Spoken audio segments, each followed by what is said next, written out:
Okay, so here we are in part 2, and we're going to hit chapter 13 of First Chronicles. So David consults with the captains of all his thousands and hundreds and all the leaders, and he says, if it seems good to you, and if it's of the Lord our God, then everyone who's left in Israel, let's all get together, basically, and let's bring the ark of our God back to us.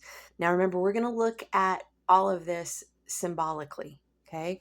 Well, what is the ark? It's the law, right? What's in it? The 10 Commandments. Um, let's bring the law back to us.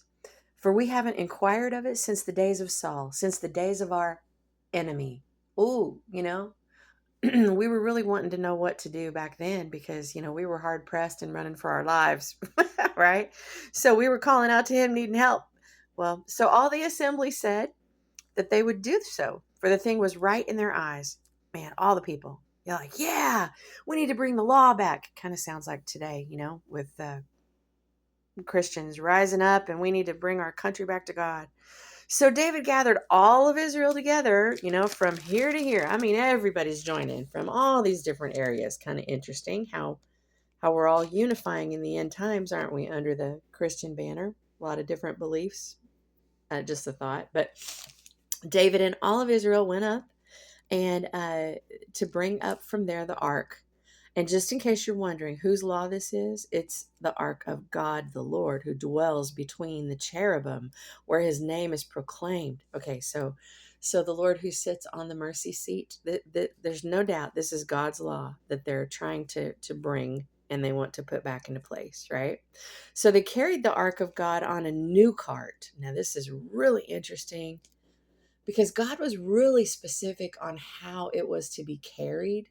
He even built specific poles. I mean, had them build according to a pattern. So that was kind of interesting. It says they carried it on a new cart. And the house of Abinadab, which means my father is willing, okay, or willingness. So willingness. And Uzzah and Ahio drove the cart. So what do their names mean? Uzzah actually means her strength. And Ahio means his brother, or it could mean brother of Yahweh. Huh. Interesting. Interesting. I don't know. That would be something to dig into. But her strength and his brother are carrying the new cart with the ark on it. And as they drove this cart, David and all Israel played music before God with all their might, singing harps, stringed instruments, tambourines, cymbals, trumpets. Can you imagine? This is a big time worship service. I bet people are really feeling it, right?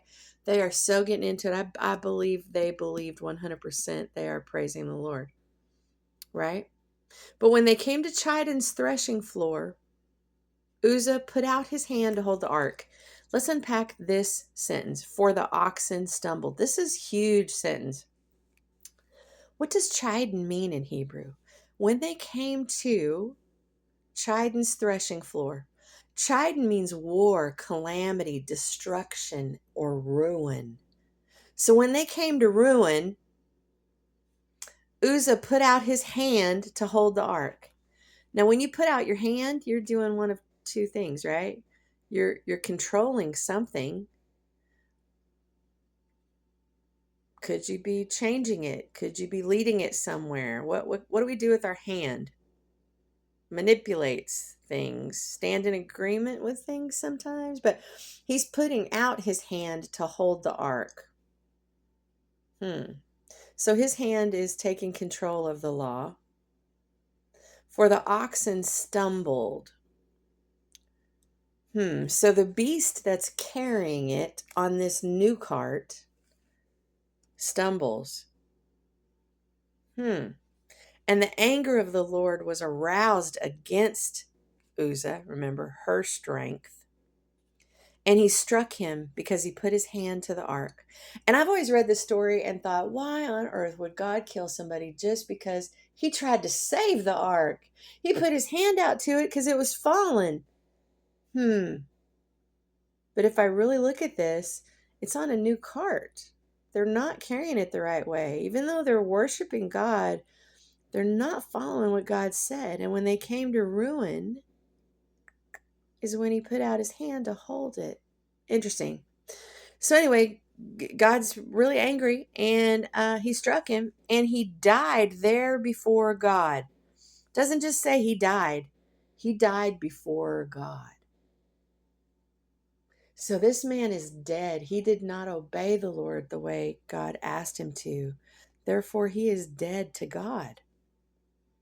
Now, David became angry because of the Lord's outbreak against Uzzah.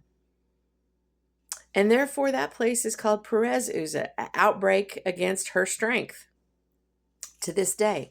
Now, David was afraid of God that day. And he says, how can I bring the ark of God to me? How can I bring God's law to me? If somebody dies just touching it, how scary is that? But David has a heart for God, right? He wants to serve God. So now this whole instance of what he's seeing puts the fear of God in him. So David wouldn't move the ark with him into the city of David, but he took it aside into the house of Obed-Edom. Now, when they put two names together, that's the son of. So Obed is the son of Edom. Let's see what that name means. That's kind of interesting. Obed in Hebrew is defined as a servant who honors God in the right way. And Edom is to cause blushing or shame. You know, like when we feel guilty, like, oh man, I got caught. So Obed is the servant who does it the right way, who follows God. And when we see that, we're brought to shame. Sounds like Jesus, doesn't it? In his house for 3 months. Thought the 3 was interesting, just like the army was with David for 3 days.